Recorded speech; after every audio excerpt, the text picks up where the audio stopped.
Assalamualaikum warahmatullahi wabarakatuh. Hai, selamat datang di kelas daring biologi.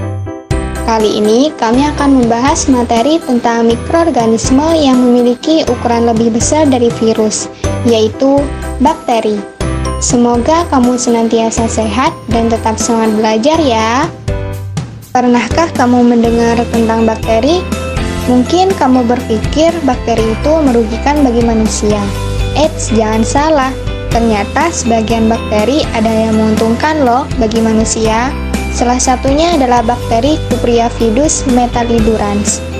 Bakteri ini dapat mengurai racun pada limbah elektronik menjadi emas murni. Nah, di video kali ini kita akan membahas tentang bakteri. Nah, teman-teman, kata bakteri berasal dari bahasa Yunani yaitu bakterion atau bakterium yang berarti tongkat atau batang. Selanjutnya, kita bahas ciri-ciri umum bakteri. Nah, ciri-ciri bakteri yang pertama yaitu berukuran kecil dengan diameter 0,5 sampai 1 mikron dan panjangnya 1 sampai 20 mikron. Sehingga bakteri ini sering disebut sebagai mikroorganisme. Yang kedua, hanya dapat dilihat menggunakan mikroskop. Yang ketiga, bakteri merupakan organisme bersel satu atau uniseluler. Selanjutnya, bakteri tidak memiliki membran inti atau disebut sebagai organisme prokariotik. Nah, pada umumnya, bakteri hidup berkoloni dan bersifat kosmopolit, yakni habitatnya meliputi daerah yang luas. Struktur sel pada bakteri. 1. Kapsul atau lapisan lendir. Kapsul atau lapisan lendir merupakan lapisan terluar dari tubuh bakteri yang berfungsi sebagai pelindung, menjaga sel dari kekeringan atau membantu pelekatan sel bakteri pada sel lain atau juga disebut substrat. 2. Dinding sel. Dinding sel merupakan pelindung bakteri yang tersusun dari bahan peptidogligan, yaitu gabungan antara protein dan polisakarida.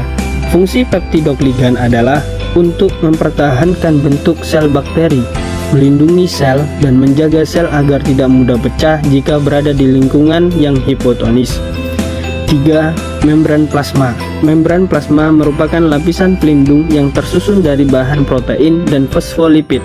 Fungsi membran plasma adalah membungkus sitoplasma, tempat pembentukan mesosom, dan mengatur pertukaran zat di dalam dan di luar sel. 4. Mesosom. Mesosom merupakan organel yang berasal dari penonjolan membran sel ke arah sitoplasma. Fungsi mesosom adalah menghasilkan energi, membentuk dinding sel baru saat pembelahan sel, dan menerima DNA saat konjugasi.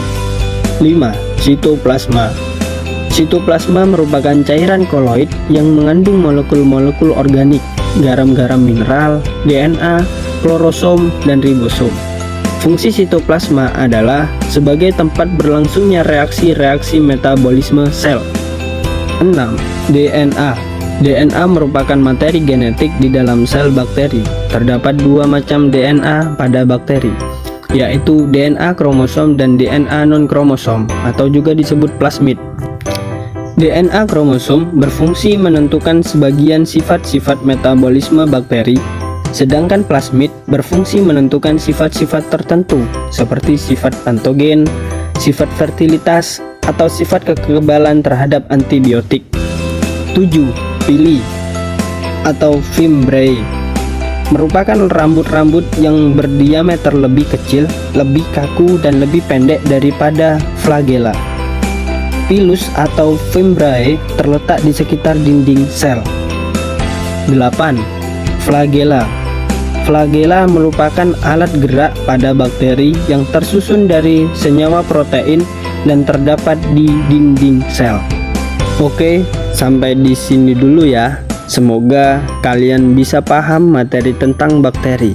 Semoga bermanfaat. Wassalamualaikum warahmatullahi wabarakatuh.